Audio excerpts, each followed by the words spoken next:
Amara Bennett thought her biggest problem was scraping together $68 for her grandmother's insulin until the night her boyfriend humiliated her in front of his millionaire investors, calling her not worth the risk, while the entire rooftop club erupted in cruel laughter. But what Evan Cross didn't know was that someone else was watching from the shadows, someone whose dark eyes missed nothing and whose power could destroy lives with a single phone call. In less than 24 hours, Ji-hoon Kwon would step between Amara and her tormentors, claiming her protection and pulling her into a world where Korean mafia bosses cook dinner with their own hands and love comes wrapped in bulletproof glass. Because sometimes the most dangerous thing isn't falling for a man who kills for a living, it's discovering he'd die for you instead. What Amara doesn't know yet is that her public humiliation just signed 3 men's death warrants, and the quiet stranger in the expensive suit is about to turn her world upside down in ways she never saw coming. Subscribe and comment below if you've ever had your heart broken in public, because this story is about to prove that sometimes the best revenge is letting a wolf fall in love with you. The alarm screamed at 5:30 a.m. Amara Bennett's eyes snapped open in the grey darkness of her studio apartment. She rolled over and slapped the clock silent. Her grandmother's breathing wheezed from the fold-out bed across the room. Lila's diabetes had gotten worse this month. The insulin cost more than Amara made in tips some weeks. Amara sat up and counted the crumpled bills on her nightstand. $43. Not enough for rent. Not enough for Lila's medication refill tomorrow. "Morning, baby girl," Lila whispered. Her voice was soft but tired. "Morning, Grandmama." Amara forced a smile. "How are you feeling?" "Better now that you're awake." Lila struggled to sit up. "You working a double today?" "Yeah. Rico needs someone to cover the lunch shift." Amara pulled on her waitress uniform. The black pants were getting loose.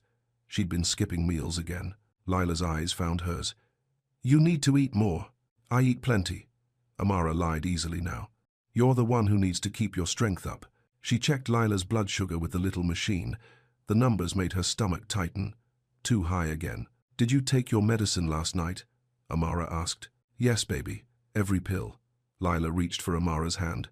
"Stop worrying so much." But Amara couldn't stop. The worry lived in her chest like a second heartbeat. Lila was all she had left in the world. "I might be late tonight," Amara said. "Evan wants me to meet him at that fancy club. He says he has big news." Lila's face lit up. Maybe he's finally going to propose. Amara felt something twist in her stomach. Evan had been distant lately, cancelling dates, taking calls in another room. She didn't want to think about what his big news might really be. "Maybe," she said, "I should wear the red dress you got me." "The one from the thrift store?" "Oh, honey, you'll look beautiful." Lila squeezed her hand. "Just promise me you'll be home before midnight. These old bones worry when you're out too late." "I promise." Amara kissed Lila's forehead. "Rest today. I'll bring you soup from the diner." She grabbed her purse and keys. The red dress hung by the door like a hopeful flag. Tonight felt important somehow. Maybe Evan really did have good news. Maybe things were finally going to change. The lunch shift at Mel's diner crawled by. Amara's feet ached in her old sneakers. Her lower back burned from carrying heavy trays. But she smiled at every customer and collected every tip. Mrs. Chen left her $5 and a pat on the arm. "You're such a good girl," she said. "Taking care of your grandmother." The words warmed Amara's chest. She tucked the money into her apron pocket. Rico called her over to the register. His thick mustache twitched when he was nervous. "Amara, I got bad news," he said. "The health inspector came by this morning. We got to close for repairs. 3 days minimum." Amara's breath caught. 3 days? Rico, I can't miss 3 days of work. "I know, Mija. I'm sorry. I'll call you as soon as we reopen." Amara's hands shook as she untied her apron. 3 days without pay meant no rent money, no insulin money, no food money. She walked home in a daze. The afternoon sun beat down on the cracked sidewalk. Her apartment building looked smaller and shabbier every day. Lila was sleeping when she got home. Amara sat at the tiny kitchen table and spread out the bills. Rent due in 5 days. Electric bill overdue. Pharmacy calling about Lila's prescription. The math didn't work. It never worked anymore. Her phone buzzed. A text from Evan. "Meet me at Skyline at 9. Wear something nice. This is important." Amara stared at the message. Skyline was the rooftop club in downtown LA. The kind of place where drinks cost more than she made in a day. Maybe Lila was right. Maybe Evan was going to propose. Maybe he'd help with the bills. Maybe she wouldn't have to choose between rent and Lila's medicine this month. She looked at the red dress hanging by the door. Hope fluttered in her chest like a trapped bird. The elevator to Skyline's rooftop opened with a soft ding. Amara stepped out into a world of neon lights and expensive perfume. Music pounded from speakers hidden in the walls. She spotted Evan at a corner table with 3 other men in expensive suits. He was laughing too loud and gesturing with his drink. His eyes were already glassy from alcohol. Amara smoothed her red dress and walked over. The dress fit her perfectly, hugging her curves without being too tight. She'd spent an hour on her makeup and hair. "There's my girl," Evan said without standing up. "Guys, this is Amara. Amara, this is Jake, Marcus, and Tony. Big investors." The 3 men looked her up and down. She felt their eyes on her body and wanted to cross her arms over her chest. "Nice to meet you," she said. "Sit down, baby." Evan patted the chair next to him. "We're celebrating." Amara sat carefully. The chair was expensive leather and chrome. "Celebrating what?" "Jake here is backing my new nightclub," Evan said. "We're talking serious money, 6 figures." "That's wonderful," Amara said. Relief flooded through her. If Evan was getting that kind of money, he could help with Lila's medical bills. "Congratulations." Jake leaned forward. He was older than the others, with silver hair and cold eyes. "So you're Evan's girlfriend?" "Yes," Amara said. "How long have you been together?" Marcus asked. 8 months, Amara said. She looked at Evan, but he was focused on his phone. "And what do you do for work?" Tony asked. "I'm a waitress at Mel's Diner." Amara's voice was quiet. She felt small next to these men in their $1,000 suits. Jake laughed. "A waitress? How?" Quaint. Something cold slithered down Amara's spine. The way Jake said it made her job sound dirty, like she should be ashamed. "It's honest work," she said. "Of course it is," Jake said. "No judgment here. We all start somewhere." The conversation moved on to business, permits and licenses and profit margins. Amara sat quietly and sipped her water. She couldn't afford to order anything else. At 10:30, she checked her phone. She'd promised Lila she'd be home by midnight. That meant leaving soon. "Evan," she said softly, "I need to head home soon. Lila needs her evening medication." Evan looked up from his conversation. His face was flushed from drinking. "What? No, the night's just getting started." "I know, but I promised my grandmother." "Your grandmother?" Jake interrupted. "How old are you, sweetheart?" 28, Amara said. "And you still live with Grandma?" Marcus laughed. "That's adorable." Amara felt heat rise in her cheeks. "I take care of her. She's diabetic and—" "Evan, didn't you say you were looking for a place of your own?" Jake asked. "A man in business needs his own space. Can't have Grandma cramping your style." Evan's eyes shifted away from Amara's face. "Yeah, I've been thinking about that." Something cold and sharp twisted in Amara's stomach.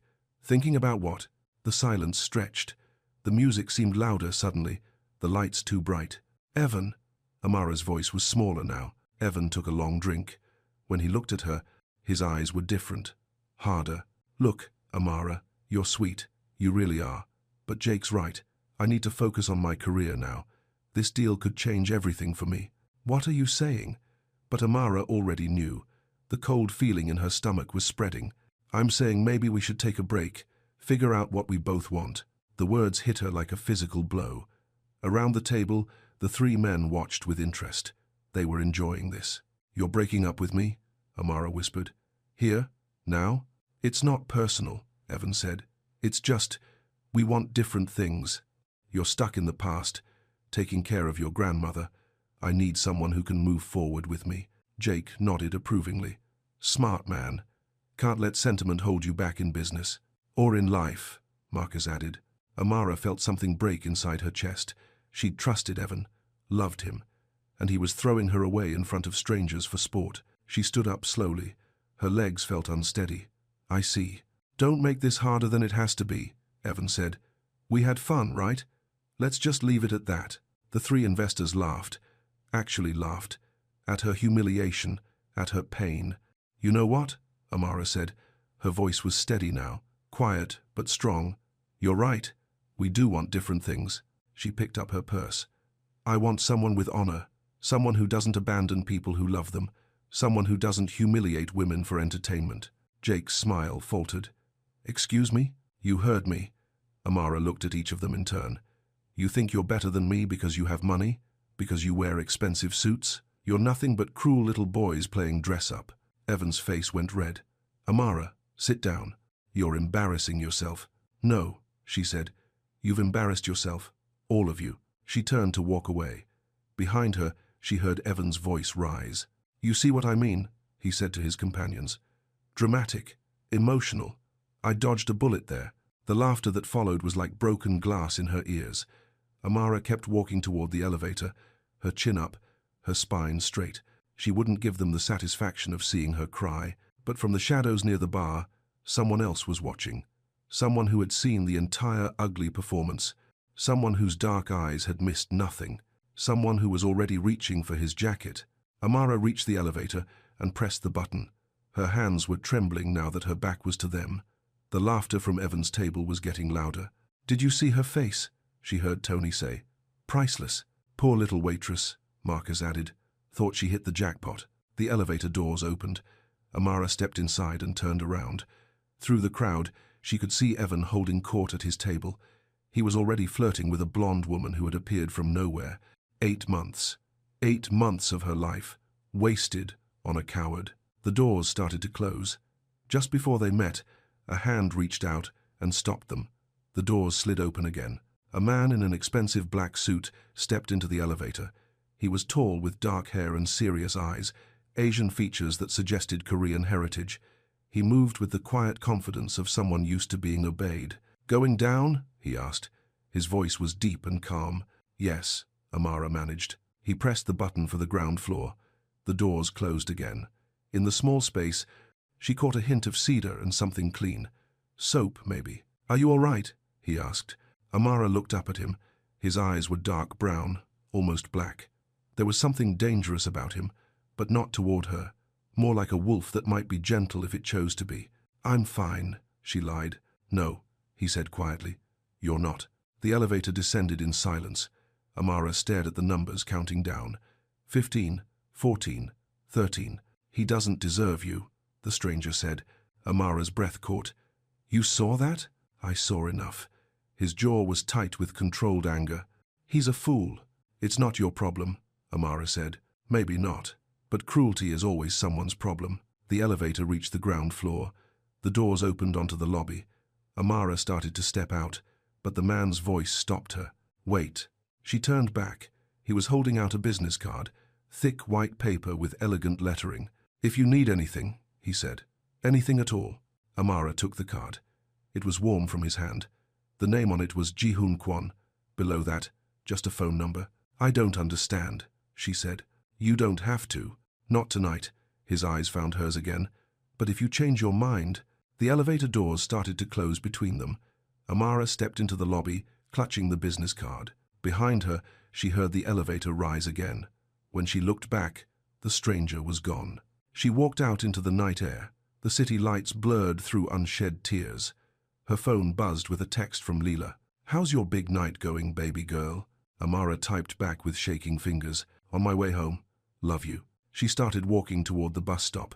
The business card felt heavy in her palm. Ji-hoon Kwon. The name sounded familiar, but she couldn't place it. A black sedan pulled up to the curb next to her. The window rolled down, and she tensed.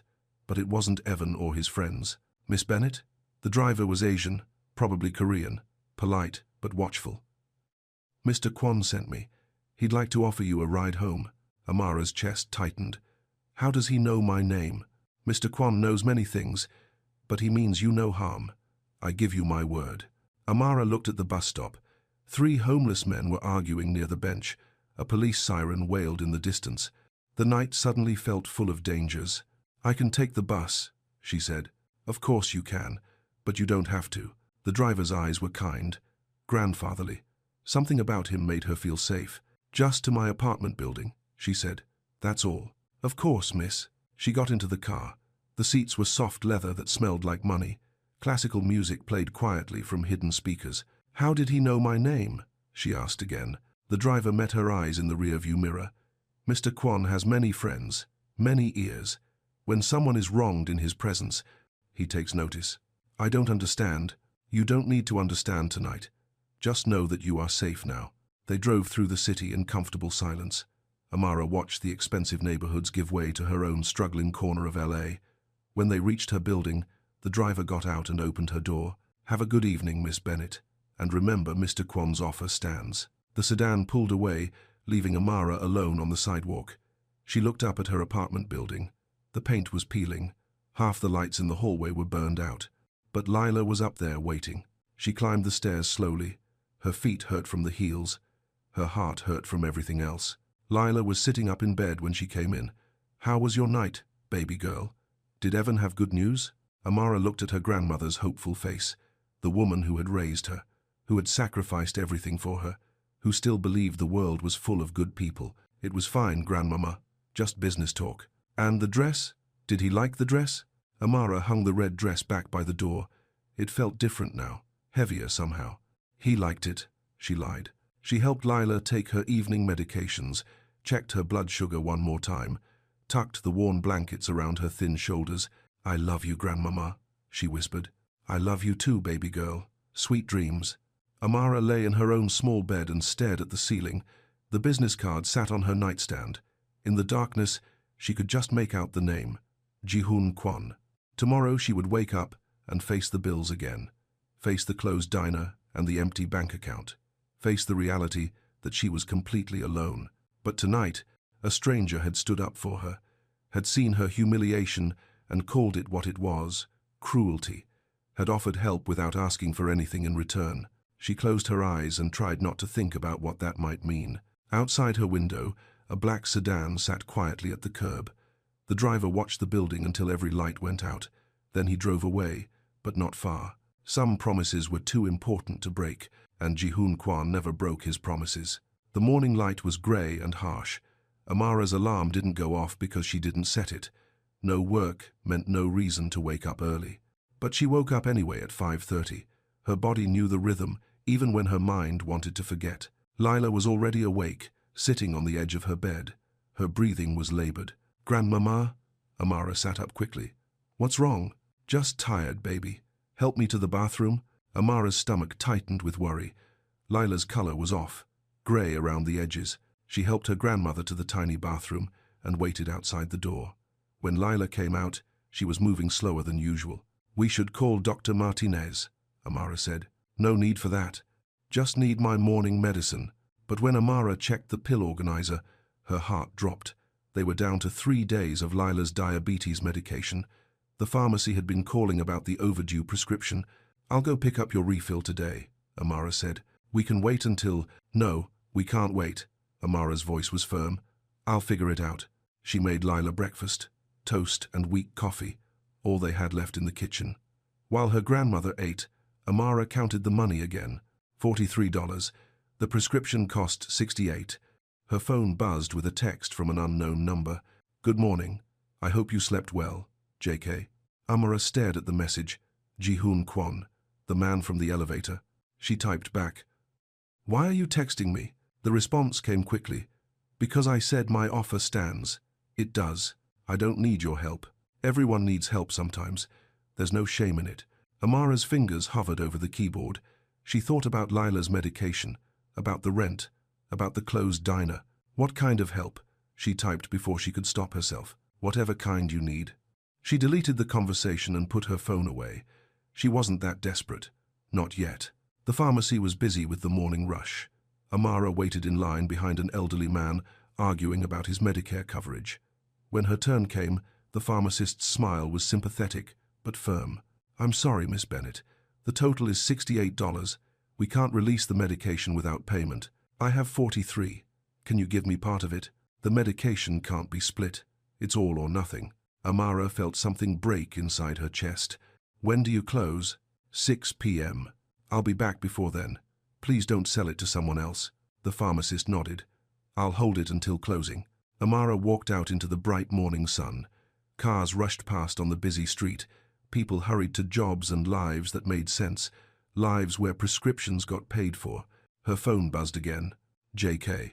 Are you all right? You seem troubled. This time, she didn't delete the message. Instead, she called the number. He answered on the first ring. Amara. His voice was exactly as she remembered, deep and calm. How did you get my phone number? She asked. Does it matter? Yes, it matters. I have resources. I don't use them to harm people. Then why use them at all? Because sometimes good people need help, and sometimes bad people need to be reminded of their place. Amara stopped walking. What does that mean?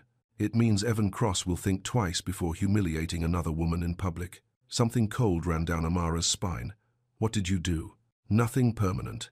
His investors learned some interesting facts about his business practices.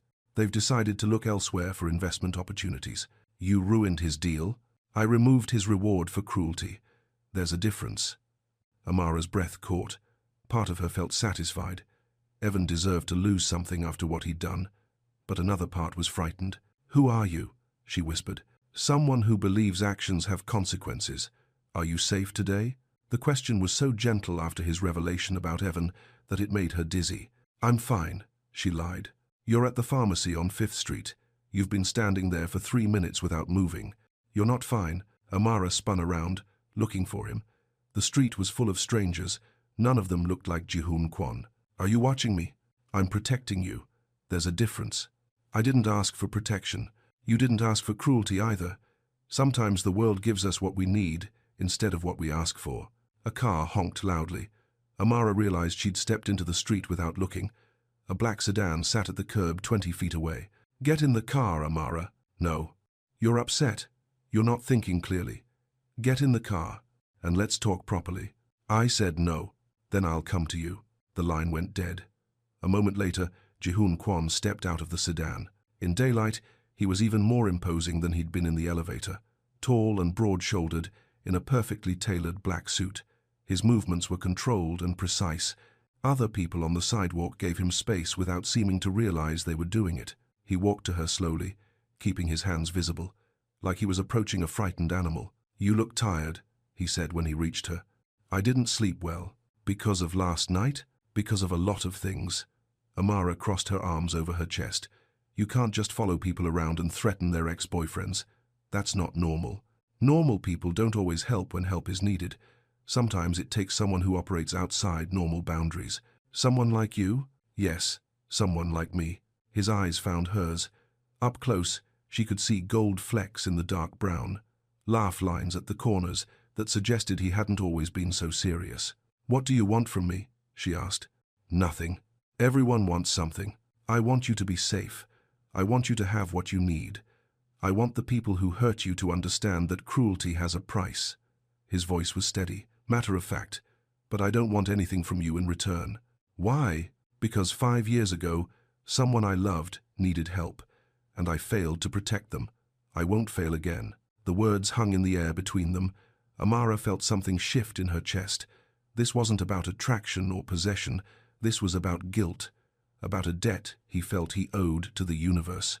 I'm not your second chance, she said quietly. No, you're not. You're your own person with your own life. But that doesn't mean you have to face everything alone. A police siren wailed in the distance. The sound made Ji-hoon's shoulders tense slightly, some reflex he couldn't quite hide. I should go, Amara said. Where? Home. To think about things. Let me drive you. I can take the bus. Amara. He stepped closer, not threatening, just closer. Yesterday, someone humiliated you in public. Today, you're standing outside a pharmacy looking lost. Tomorrow, there might be something else. Let me help with the small things so you can handle the big ones. She wanted to say no, wanted to walk away and pretend this conversation had never happened, but Lila needed her medication, and she was out of options. Just a ride home, she said. Just a ride home. The sedan was warm and quiet. Classical music played softly from speakers she couldn't see. The driver from last night was behind the wheel. He nodded at her politely in the rearview mirror. Min, Ji-hoon said by way of introduction. He's been with me for 8 years. Nice to meet you, Amara said. Min smiled. The pleasure is mine, Miss Bennett. They drove through the city in comfortable silence. Amara watched the buildings pass by and tried to understand what was happening to her life. 24 hours ago, she'd been a waitress with a boyfriend and a plan. Now she was sitting in a luxury car with a man who had somehow destroyed Evan's business deal overnight. "Can I ask you something?" she said. "Of course. What do you do for a living?" Ji-hoon was quiet for a long moment. "I manage interests. Business interests, family interests, security interests." "That's not really an answer. It's the only answer I can give you right now. Because you don't trust me? Because I want to protect you. Sometimes knowledge is more dangerous than ignorance." They pulled up in front of her apartment building. In the harsh daylight, it looked even shabbier than usual. Chipped paint and broken windows. A homeless man slept in the doorway next to the entrance. "This is it," Amara said. Ji-hoon looked at the building for a long moment. His jaw was tight with something that might have been anger. "You live here alone with your grandmother?" "Yes. The security is inadequate. It's what I can afford. That's not the same thing as safe." Amara opened the car door. "Thank you for the ride." "Amara, wait." She turned back. Ji-hoon reached into his jacket and pulled out an envelope, thick white paper, like his business card. "What's that?" "A solution to your problem at the pharmacy." Amara's chest tightened. "I can't take your money. It's not my money. It's yours." "What?" "Evan Cross owes you 8 months of dinners, gifts, and emotional support. Consider this payment for services rendered. You can't just—" "I already did. The money is yours whether you take this envelope or not. The only question is whether your grandmother gets her medication today or next week." Amara stared at the envelope. Pride warred with desperation in her chest. Lila's grey face flashed in her mind. She took the envelope. It was heavier than she'd expected. "Thank you," she whispered. "There's also a phone number inside. My personal number, not the business line. If you need anything at all, you call that number. I don't want to owe you. You don't owe me anything. But I meant what I said yesterday. Cruelty is everyone's problem, and you don't deserve to face it alone." Amara got out of the car and walked toward her building. Halfway to the door, she turned back. The sedan was still there. Ji-hoon was watching her through the tinted window. Even from a distance, she could feel the weight of his attention. She raised her hand in a small wave. The window rolled down slightly, and he nodded back. Then the car pulled away, leaving her alone on the sidewalk, with an envelope full of money and more questions than answers. Inside the apartment, Leela was sleeping. Her breathing was still labored, but she seemed peaceful. Amara sat at the kitchen table and opened the envelope. $500. More money than she'd seen at one time in months. Enough for the prescription and the rent and groceries for a week. There was also a business card with a different number than the first one, written on the back in neat handwriting. "For emergencies. For anything. JK." Amara stared at the money for a long time. Part of her wanted to tear it up and throw it away. She wasn't a charity case. She could take care of herself and Lila without help from mysterious strangers. But another part of her was so tired of fighting, so tired of choosing between medication and food, between rent and utilities. For once, she could say yes to everything Lila needed. Her phone rang. The caller ID showed Rico's diner. "Amara? Good news, Miha. The health inspector cleared us. We can reopen tomorrow morning. You want to work a double shift?" Relief flooded through her. "Yes. Absolutely yes. Great. See you at 6 a.m. Amara hung up and looked at the money again. Maybe she wouldn't need all of it. Maybe she could pay Ji-hoon back some of it over time. Or maybe she was lying to herself about what this money really meant. She got dressed and walked back to the pharmacy. The same pharmacist was working. When Amara handed over the cash, the woman's eyes widened slightly. "You found the rest of it. Good for you." "Yes," Amara said. "I found it." She walked home with the medication in her purse and Ji-hoon's business card in her pocket. When she passed the bus stop, she noticed a black sedan parked across the street. Different car than before, but the same feeling of being watched, protected, whether she wanted it or not. That evening, Amara gave Lila her medication with dinner. Color returned to her grandmother's cheeks almost immediately. The relief in her eyes was worth every complicated feeling Amara had about the money. "You look better already," Amara said. "I feel better. Thank you, baby girl. Always." They watched an old movie on the small TV. Something black and white with happy endings and simple problems. When Lila fell asleep on the couch, Amara covered her with a blanket and went to the window. The black sedan was still there. She pulled out the business card and dialed the personal number. He answered before the first ring finished. "Amara, are you having me followed? I'm having you protected. There's a difference." "I don't see one." "Then let me explain. Following means watching without purpose. Protection means watching with intent. I intend to keep you safe. Safe from what? From men who think women are disposable. From landlords who prey on the desperate. From a world that punishes kindness and rewards cruelty. Amara's breath caught. You can't protect me from the whole world. I can try. What if I don't want your protection? Then I'll respect that choice. But I need to hear you say it clearly. Look me in the eye and tell me you want me to walk away. If you can do that, I will. Amara looked down at the sedan. She could see a figure in the driver's seat, patient and still. Where are you? She asked. Closer than you think. Farther than I'd like to be. That's not an answer. It's the only answer I can give you right now. The line went quiet. Amara pressed her forehead against the cool window glass. I got my job back, she said finally. The diner reopens tomorrow. I know. Of course you do. Amara? Yes? Sleep well tonight. Tomorrow will be better. The line went dead. A moment later, the sedan pulled away from the curb, but somehow, Amara didn't feel alone. She felt watched, protected, claimed by someone she didn't understand, and despite everything rational in her mind, she wasn't sure she wanted him to stop. She touched the business card one more time before putting it away. In the morning, she would go back to being a waitress at Mel's diner. But something fundamental had changed. For the first time in years, someone powerful was on her side. The question was what that protection would cost her in the end. Outside, a different car took the first sedan's place. The watch continued. Quiet, invisible, absolute. Ji-hoon Kwon kept his promises. All of them. Even the ones he didn't make out loud. The morning shift at Mel's diner felt different. Amara moved through the familiar routines, taking orders, pouring coffee, clearing tables, but her mind kept drifting to the envelope of money hidden under her mattress. $300 left after the prescription, enough to breathe for a few weeks. You seem different today, Mija, Rico said during the lunch rush.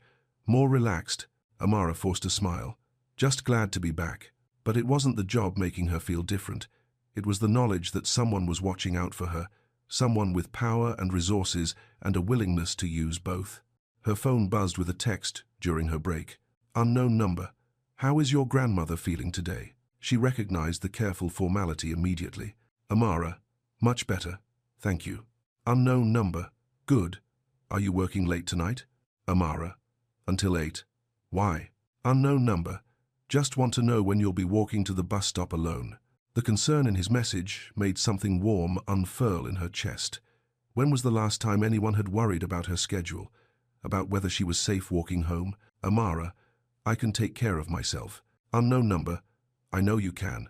That doesn't mean you should have to. She stared at the phone for a long moment, then typed back. Amara. What's your real name? Unknown number. Ji-hoon. Amara. No, I mean your real name. The one your grandmother calls you. The reply took longer this time. Unknown number. She called me Hooney. Before she died. The simple honesty of it hit her unexpectedly. This man, who moved through the world with such controlled power, had once been someone's little boy. Someone who was loved and lost grandmothers too. Amara. Mine calls me baby girl. Has since I was 5. Unknown number. It suits you. Amara. I'm not a baby. Unknown number. No. But someone loves you enough to see the child you used to be. That's precious. Amara's throat tightened. She deleted the conversation and went back to work. But for the rest of her shift, she found herself thinking about a little boy called Hooney, who had loved his grandmother and lost her. At 7:30, the dinner crowd was thinning out. Amara was wiping down tables when a man in an expensive suit walked through the door. Not Ji-hoon, someone else. Shorter and stockier, with cold blue eyes and a smile that didn't reach them. He slid into a booth in her section and ordered coffee. Black, no food. You're Amara Bennett, he said when she brought the cup. Her hand tightened on the coffee pot. Do we know each other? Not yet, but we have mutual acquaintances. He pulled out his phone and showed her a photo. Ji-hoon walking into a building she didn't recognize. You've been spending time with dangerous people. I don't know what you're talking about. Sure you do. Korean guy. Expensive suits. Drives around in black sedans like he owns the city. The man's smile was thin and sharp. Problem is, he's stepping on toes, making enemies, and those enemies might decide to step back. Amara's pulse quickened. Are you threatening me? I'm warning you. Ji-hoon Kwon is not a good man to know. Bad things happen to people who get too close to his business. What business? The kind that ends with people disappearing, permanently. The man left a $5 bill on the table and walked out. Amara watched through the window as he got into a white sedan and drove away. Her hands were shaking as she cleared his table. At 8 p.m., Amara clocked out and stepped into the evening air. The sun was setting, painting the sky orange and pink. Traffic moved steadily past the diner. She looked for the black sedan but didn't see it. For the first time in days, she felt truly alone. The walk to the bus stop took 5 minutes. Halfway there, footsteps echoed behind her. She glanced back and saw the man from the diner following at a distance. Her breath caught. She walked faster. The footsteps matched her pace. Amara's heart hammered against her ribs. The bus stop was ahead, but no bus was coming. A few other people waited, but they looked absorbed in their phones. The footsteps were getting closer. She pulled out her phone and dialed Jihoon's personal number. It rang once. "Amara, what's wrong?" "Someone's following me." Her voice was barely a whisper. "A man came to the diner. He knew your name. He said bad things happen to people who get close to your business." "Where are you?" "Bus stop on 7th. He's—" A car engine roared behind her. Tires squealed. Amara spun around to see a black sedan skidding to a stop between her and the man following her. Min jumped out of the driver's seat. The man in the suit took one look at him and disappeared into an alley. "Get in," Min said. "Now." Amara didn't argue. She climbed into the back seat as Min got behind the wheel again. "Mr. Kwon is waiting," he said, pulling into traffic. "He wants to see you immediately." "Who was that man?" "Someone who made a mistake, a very serious mistake." Min's voice was calm, but his knuckles were white on the steering wheel. They drove through the city faster than traffic should allow. Other cars seemed to move out of their way without reason. Red lights turned green at precisely the right moments. 20 minutes later, they pulled through iron gates into a circular driveway. The house beyond was modern and sprawling, built into the side of a hill. Floor-to-ceiling windows looked out over the city lights below. "This way, miss," Min said, leading her to the front door. The interior was elegant but sparse, clean lines and neutral colors, art that looked expensive but not showy. Everything in its place. Jihoon was waiting in what looked like a living room. He wore dark pants and a white dress shirt with the sleeves rolled up. No tie, no jacket. But somehow he seemed more dangerous this way, not less. "Are you hurt?" he asked immediately. "No. Scared, but not hurt." "Good." His jaw was tight with controlled anger. "Tell me exactly what the man said." Amara repeated the conversation as precisely as she could remember. Jihoon listened without interrupting. When she finished, he was very quiet. "His name is Cole Mercer," he said finally. "He works for people who don't like my success in certain business ventures." "What kind of business ventures?" Jihoon met her eyes. "The kind that make men like Cole think they can threaten innocent people to get to me." "You didn't answer my question." "I can't answer your question. Not yet." "Because you don't trust me?" "Because I'm trying to protect you. The less you know about my business, the safer you are." Amara's frustration bubbled over. "I'm already not safe. That man found me at work. He knew my name. He followed me home. How is ignorance protecting me now?" Jihoon was quiet for a long moment. Then he walked to the window and looked out at the city. "5 years ago, I was in love with a woman named Soo Jin," he said without turning around. "She was pregnant with our child. I thought if I kept her separate from my business, she would be safe. I thought love could exist in a bubble, protected from the rest of my life." Amara's breath caught. "What happened?" "Men like Cole happened. They used her to get to me, and I failed to protect her." His voice was steady, but she could hear the grief underneath. "She died because I wasn't strong enough, fast enough, smart enough. She died because I believed in safe distances." The words hung in the air like a confession. Amara felt something break open in her chest. This wasn't about power or control. This was about a man who had lost everything and was desperate not to lose again. "I'm not her," she said quietly. "No, you're not. But the men who would hurt you to hurt me are exactly the same." Jihoon turned around. His eyes were dark with old pain and fresh determination. "So, I'm going to tell you the truth. All of it. Because distance didn't save her, and ignorance won't save you." He sat down across from her. The space between them felt charged with possibility and danger. "I run a family business," he said. "Korean-American. We control certain territories, certain operations, some legal, some not. We protect our neighborhood, our businesses, our people. and sometimes that puts us in conflict with other families who want what we have. You're talking about organized crime. I'm talking about survival, about loyalty, about protecting the people who can't protect themselves. Amara stared at him. You're in the mafia. That's a crude word for a complicated reality. But essentially, yes. The room spun slightly. She was sitting in a crime boss's living room. The man who had bought her grandmother's medication, who had sent cars to keep her safe, who had somehow destroyed Evan's business deal overnight. He was a gangster. I should leave, she said.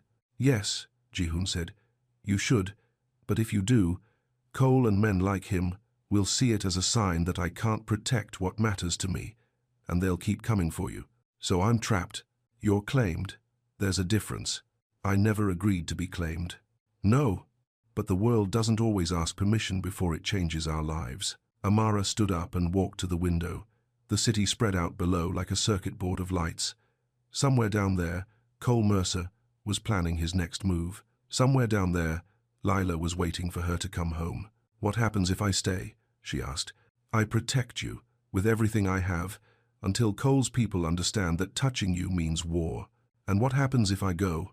I protect you anyway, but from a distance that might not be close enough. Amara closed her eyes.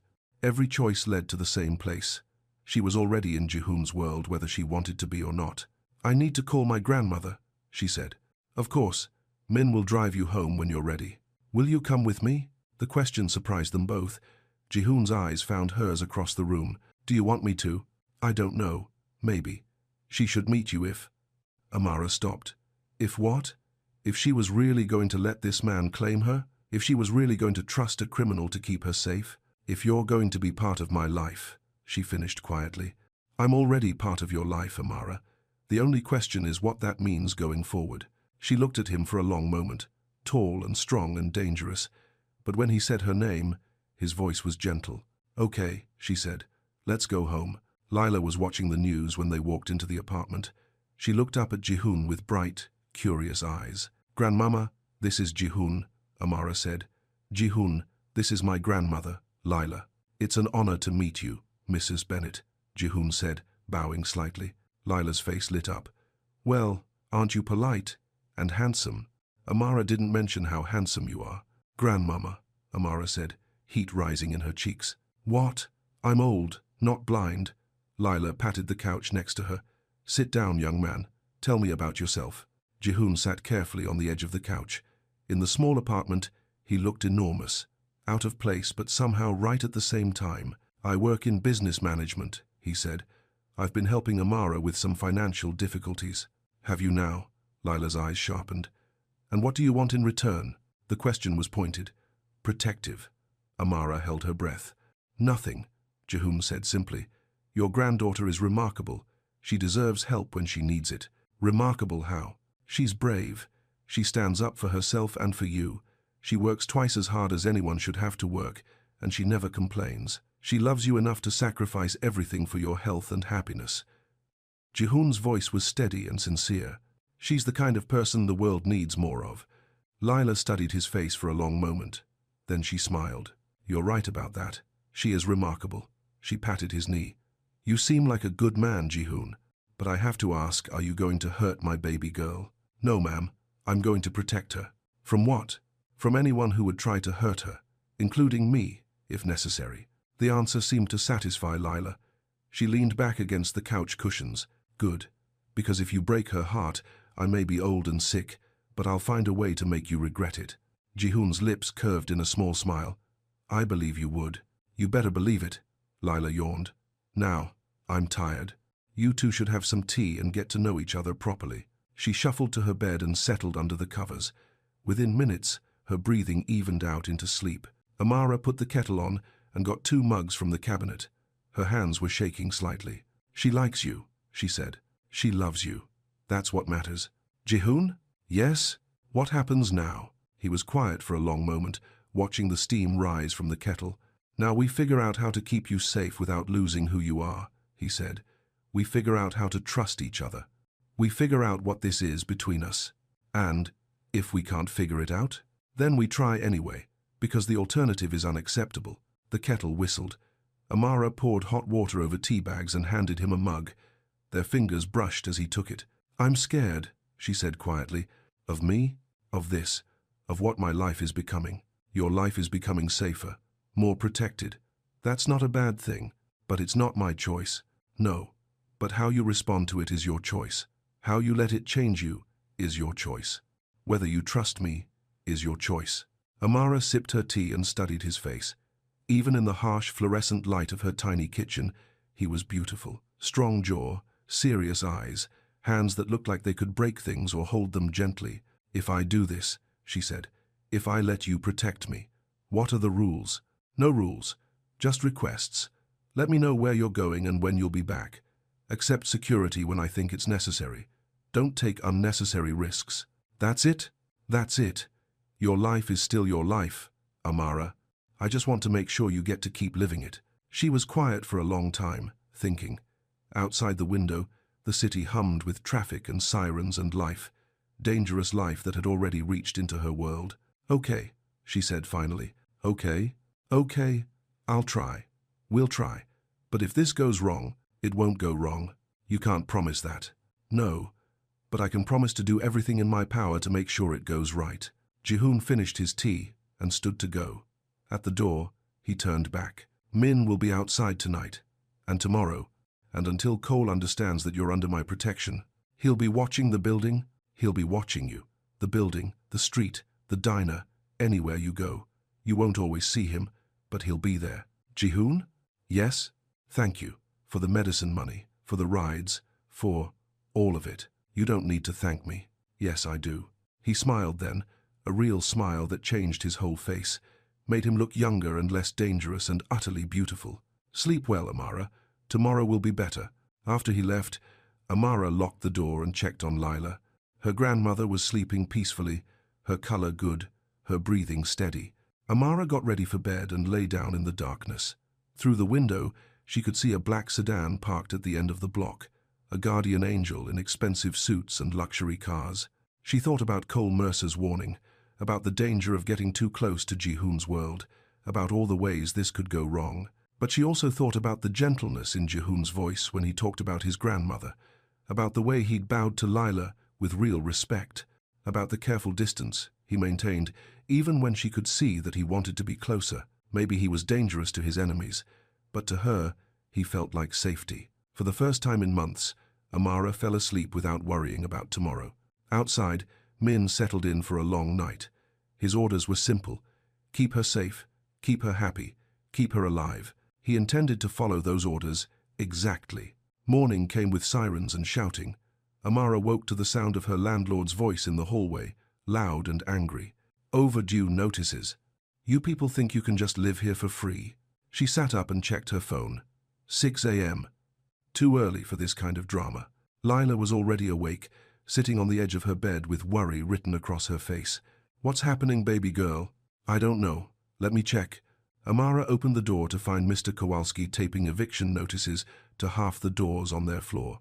When he saw her, his face twisted with disgust. "You too, Bennett. 30 days. Pay up or get out." "What? I paid rent 2 weeks ago." "Not enough. New policy. Rent's going up 50% starting next month. You want to stay? Come up with the money." Amara's breath caught. 50% meant $1,200 instead of $800. Impossible on her diner wages. "You can't just..." "I can do whatever I want. It's my building." Kowalski slapped a notice on her door. 30 days.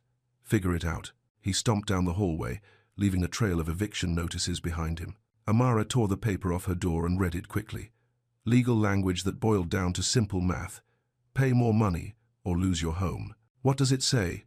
Leela asked. "Nothing important, Grandmama. Just landlord stuff." But her phone was already buzzing with a text. "Jihoon, I saw the notices. Min is bringing breakfast. We need to talk." Amara stared at the message. How could he possibly know about the eviction notices unless... "Amara, are you watching my building right now?" "Jihoon, always. Are you and Lila safe?" "Amara, we're fine, just confused." "Jihoon, Min will explain. Let him help." 20 minutes later, Min knocked softly on the door. He carried 2 bags from an expensive breakfast place and a folder of official-looking papers. "Good morning, Miss Bennett, Mrs. Bennett, Mr. Kwon sends his regards and breakfast. That's very kind, Lila said, already charmed by the older man's politeness. What kind of breakfast? Fresh pastries, coffee, fruit. Nothing too heavy. Min spread the food on their tiny table like he was serving royalty. Everything was beautiful and probably cost more than Amara made in tips some days. The papers, she said quietly, while Lila was distracted by a chocolate croissant. Legal documents. Your landlord has been receiving certain financial incentives to force tenants out of this building. The eviction notices are illegal under current rent control laws. Amara blinked. What kind of incentives? The kind that make greedy men do stupid things. Mr. Kwon has convinced him to reconsider his new policy. Convinced how? By explaining that some properties are under protection, and that raising rent on protected properties can be very bad for business. Min's voice was calm and pleasant, but something in his eyes suggested the conversation with Kowalski had been more persuasive than polite. So the eviction notice is void? As of this morning, yes. Your rent will remain at current levels for the foreseeable future. Relief flooded through Amara so fast it made her dizzy. I can't let him keep fixing my problems. With respect, miss, this wasn't your problem. This was someone taking advantage of vulnerable people for profit. Mr. Kwon simply reminded him that vulnerability deserves protection, not exploitation. Lila looked up from her pastry. What are you two whispering about? Just boring paperwork, Grandmama. Nothing boring about a man who brings breakfast like this. Lila winked at Min. Your Mr. Kwon has excellent taste in everything. He does indeed, ma'am. After breakfast, Min left with promises to handle the legal paperwork. Amara got ready for work, with her head spinning from how quickly her problems kept getting solved. Her phone buzzed as she was leaving for the diner. Ji-hoon, how are you feeling this morning? Amara, grateful, confused, overwhelmed. Ji-hoon, all normal responses. Are you working late tonight? Amara, until 8, same as always. Ji-hoon, would you like to have dinner with me afterward? Somewhere quiet where we can talk properly. Amara stared at the message. A date. He was asking her on an actual date. Amara, like a restaurant? Ji-hoon, like my house. I cook, you eat. We figure out what this is between us. Amara, you cook? Ji-hoon, I'm full of surprises. Amara, okay, yes, but I need to be home by 10 for Lila's bedtime routine. Ji-hoon, of course. Min will pick you up at 8:15. The day at the diner passed in a blur of orders and coffee refills. Amara kept thinking about dinner, about sitting across from Ji-hoon at a table he'd set, eating food he'd prepared with his own hands. It felt intimate in a way that scared and excited her. At 7:30, a new customer walked in, young woman with short black hair and expensive clothes. She sat in Amara's section and ordered green tea. You're Amara Bennett, she said when Amara brought the cup. Yes. Do we know each other? Not yet, but we have something in common. The woman smiled, but it didn't reach her eyes. We've both caught Ji-hoon Kwon's attention. Amara's blood went cold. I'm sorry. My name is Grace Park. I used to work for Mr. Kwon, very closely. She pulled out her phone and showed Amara a photo. Ji-hoon in a tuxedo with his arm around a beautiful Asian woman at some formal event. Before, he decided to play white knight for struggling waitresses. The photo hit Amara like a physical blow. The woman in the picture was elegant and sophisticated. Everything Amara was not. What do you want? Amara asked. To warn you. Ji-hoon likes to rescue people. It makes him feel better about all the people he couldn't save. But rescue isn't love, sweetie. And when he gets bored of playing hero, he moves on to the next damsel in distress. You don't know what you're talking about, don't I? How long have you known him? A week? 2 weeks? And already he's solving all your problems, making you feel special and protected. Grace's voice was soft but cutting. I was you once, fresh-faced and grateful, so sure that I was different from all the others. Were you? Different? For a while, until someone prettier and more broken came along. Grace finished her tea and left money on the table. Ask him about Soo-jin sometime. Ask him if he really loved her, or just loved the idea of saving her. She left without another word. Amara stood frozen in the middle of the diner, Grace's words echoing in her head. Rescue isn't love. When he gets bored of playing hero, he moves on. Ask him about Soo-jin. By 8 p.m., Amara's hands were shaking as she clocked out. Min was waiting in the parking lot, polite as always. Good evening, Miss Bennet. Ready for dinner? Actually, I'm not feeling well. Could you take me home instead? Min studied her face in the rearview mirror. Mr. Kwan is expecting you. Tell him I'm sick, food poisoning or something. Miss Bennet, with respect, lying to Mr. Kwan is never a good idea. He has a talent for discovering the truth. Then tell him the truth. Tell him I'm having second thoughts about dinner. May I ask why? Amara looked out the window at the city passing by. Someone came to see me today, Grace Park. She had some interesting things to say about your boss and his history with women. Min's expression darkened. Miss Park is a complicated person with complicated motivations. Is she lying? She's telling one version of the truth, but not the whole truth. What's the whole truth? That's not my story to tell. But if you're going to judge Mr. Kwan, you should judge him based on his actions toward you, not someone else's interpretation of his past. They pulled up to Ji-hoon's house. The windows were warm with light. Through one of them, Amara could see him moving around what looked like a kitchen. He's cooking, Min said quietly. He's been preparing this meal since noon. I haven't seen him this nervous about anything in 5 years. Amara's resolve wavered. What if Grace is right? What if I'm just another rescue project? Then you'll figure that out over dinner. But you won't figure it out by running away. Min got out and opened her door. After a moment, Amara followed him to the front entrance. Ji-hoon opened the door before they could knock. He was wearing dark pants and a white button-down shirt with the sleeves rolled up. No tie. Hair slightly mussed from cooking. He looked nervous. You came, he said. Almost didn't. What changed your mind? Min said you've been cooking since noon. Min talks too much. But Ji-hoon was smiling. Are you hungry? Starving. He led her through the house to a dining room she hadn't seen before. The table was set for two with simple white plates and actual cloth napkins. Candles flickered in the center. This is beautiful, Amara said. Sujin taught me that presentation matters as much as taste. Grace's words echoed in Amara's head. Ask him about Sujin. Can I ask you something? She said. Anything. Grace Park came to see me today. Ji-hoon went very still. What did she want? To warn me about you. She said, you collect broken women like hobbies, that you get bored and move on when someone more interesting comes along. And do you believe her? I don't know. She showed me a photo of you two together. You looked happy. Ji-hoon was quiet for a long moment. Then he pulled out a chair for her. Sit.